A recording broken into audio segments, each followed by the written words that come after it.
Hey, it's Bob. I'm just adding my 2 cents into Kazum Fowler and Robert Wallace. They've been going back and forth in a very nice way, which is nice. But they've been talking a lot about consent. And yeah, I think there is a problem with consent and maybe people not realizing what constitutes consent or not, especially when inebriation is involved or unfortunately, there are men who will take advantage of women who are below average intelligence also. Um, but I think that part of the problem with consent is we keep changing the definition of it in America, while in the places where most of the people in the world live, like Asia and the Middle East, uh, consent is not an issue. There is no consent for women. That's how it is. A man dictates what's consent and how their women can act. And even in a lot of fundamental religions, ultra Orthodox Judaism, really out there crazy, crazy Christians, they believe that there is no consent for the woman. She's a baby machine. So you don't need consent to do anything to your wife. Where in the modern world, we realize that yes, you can even rape your spouse, which is, it happens. It still happens. But I don't think the whole country is even remotely like that. For the most part, the first thing you learn on maybe in a college campus is the first thing they're going to go over is consent and date rape and what constitutes rape. I mean, I went to my first semester of school in 1990, and that's the first thing they talked about in orientation with everybody in the room was what constitutes rape. And at the big time, no means no was the big slogan. And yeah, they went over that and they made sure. Did college rapes still happen? Yes. Did people still blur the lines? Yes. I have two friends. Well, they weren't. They were two people I hung out with. One says the other one raped him, and we all, especially between gay people, we just, well, that's bullshit. And then I found another instance of that later on in life where one guy says, well, he took advantage of me and raped me, and the other guy was like, well, why were you sitting there with your ass in the air? So, yeah, there is things. And then this whole, you can change your mind in the middle, that doesn't fly. I mean, yeah, you should have a safety word. And yeah, if a guy is abusing you and being too rough, he should stop.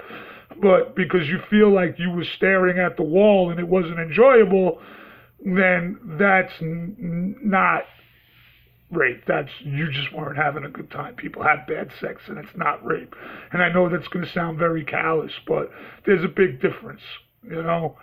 Um, and maybe part of the problem is that there's so many people who immigrate here from other cultures that it's a foreign concept to them. I mean, a lot of American things are foreign concepts. And when you keep changing the definition of what constitutes abuse, it's very difficult. And which goes into the your whole catcalling thing. Yeah, you shouldn't abuse people on the street. If somebody is obviously on their way to somewhere, they're on their way to work, they're on the subway, this, that, the other thing, and it's obvious that they're not putting themselves out there to be approached, you can read those signs. If you approach them and they reject you, you should leave it at that. But the concept, this whole true love shit, also goes into that because every fucking female romance, fantasy, rom com, whatever, gives the idea of this true love and that you can meet your true love wherever, and that the two people who eventually get together at the end hate each other in the beginning. So, I mean, the media sends one message, the news sends another message, and YouTube has another message. And let's remember that YouTube is a very small microcosm of how the real world works. YouTube is its own fucking bubble. No matter what bubble you're in, YouTube is its own bubble, and you'll find the people from all over the place that think just like you do. But in reality, this shit is not really what's going on for the most part, especially with the feminism, anti-feminism thing. It's not as much as a problem as YouTube makes it out to be, because YouTube's its own bubble. But anyway, I digress. Yeah, there is a thing about consent, and there is a thing about leaving people alone who are obviously not interested. And, yes, harassment's going to go on. There's always going to be people who are not going to go with it. And you got to remember, there's plenty of unintelligent people out there. I mean, really stupid people. I mean, for every person like a content creator on YouTube, there's probably 10 ignoramuses out there for them. You know what I mean? So let's also remember that you can't fix stupidity sometimes. All right? That you just have to lay down the law. All righty. This is a bit of a ramble, and it probably went off topic, and I hope you're still listening. But just remember, consent is something that you should get, but it's not the same everywhere in the world, and it's not the same to everywhere in the country, to every group of people. And you can't fix stupid. Okay? Have a good one. Bye.